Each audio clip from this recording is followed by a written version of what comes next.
नमस्ते।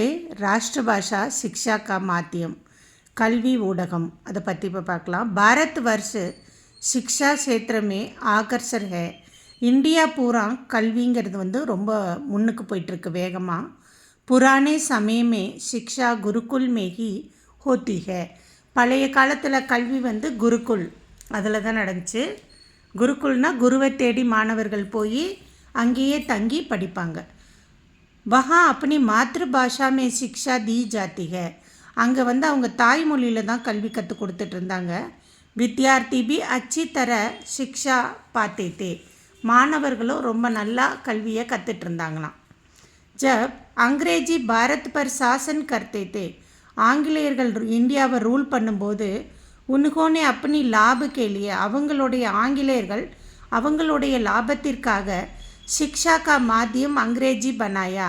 கல்வியோட ஊடகம் கல்வி நிறுவனங்களை ஆங்கிலமாக மாற்றிட்டாங்களாம். इसके कारण देसी भाषाओं का प्रयोग दिन ब दिन कम होता गया और लोग अपनी भाषा का गौरव भूलने लगे.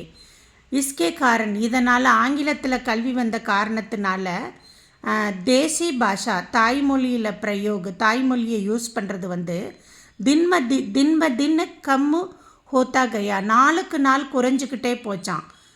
தின்னா நாளுக்கு நாள் குறைஞ்சிட்டே போச்சு. லோக் அப்னி பாஷாக்கா மக்கள் அவங்களோட மொழியோட கௌரவ பூல்னே லகே அவங்களுக்குன்னு உண்டான மொழியோட கௌரவத்தை பெருமையை மறந்து போயிட்டாங்க அப்படிங்கிறாங்க. परिमाण स्वरूप आज अंग्रेजी माध्यम के स्कूल ही ज़्यादा है. இதோட ஆஸ் அ ரிசல்ட் என்னன்னு பார்த்தோம்னா ஆங்கில வழி கல்வி தான் இப்போ நாட்டில் அதிகமாக தென்படுது அப்படிங்கிறாங்க.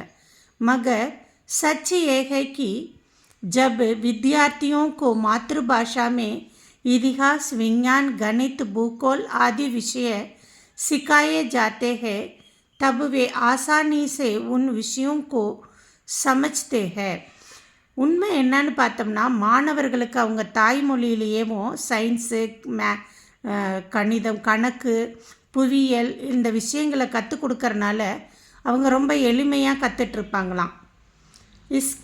இஸ்ஸே உன்கா விஷயம் ஞானப்படுத்தா ஹே அவங்க கற்றுக்கிற விஷயம் சீக்கிரமாக அவங்களால புரிஞ்சிக்க முடியும் அப்படிங்கிறாங்க. मातृभाषा के माध्यम से शिक्षा देने से कठिन विषयों को भी ஆசானி சே சீக் சக்தே ஹே தாய்மொழியில் கற்றுக் கொடுக்கறனால கடினமான விஷயத்தை கூட அவங்க ரொம்ப சிம்பிளாக கற்றுக்க முடியும் அப்படிங்கிறாங்க. आज़ादी के बाद देश में कुछ ही प्रांतों जैसे तमिलनाडु आंध्र प्रदेश में मातृभाषा माध्यम से भी शिक्षा दी जा रही है. சுதந்திரம் அடைஞ்சதுக்கு அப்புறம் கூட கொஞ்சம் ஸ்டேட்டுங்களில் தமிழ்நாடு ஆந்திரா ஸ்டேட்லாம் தாய்மொழியில் தான் கல்வி நடந்துக்கிட்டு இருக்குது அப்படிங்கிறாங்க. आज भारत सरकार भी बच्चों को प्रारंभिक शिक्षा अपनी प्रांतीय भाषा में ही देने की सलाह दे रही है. இப்போ கவர்மெண்ட் கூட ஆரம்ப கல்வி 1 to 5th வரைக்கும் அவங்களோட தாய்மொழியிலேயே கல்வி இருந்தால் நல்லது அப்படின்னு சொல்லி கல்வியை நடத்திட்டு இருக்காங்களாம். इसके लिए बड़ा प्रयास भी हो रहा है.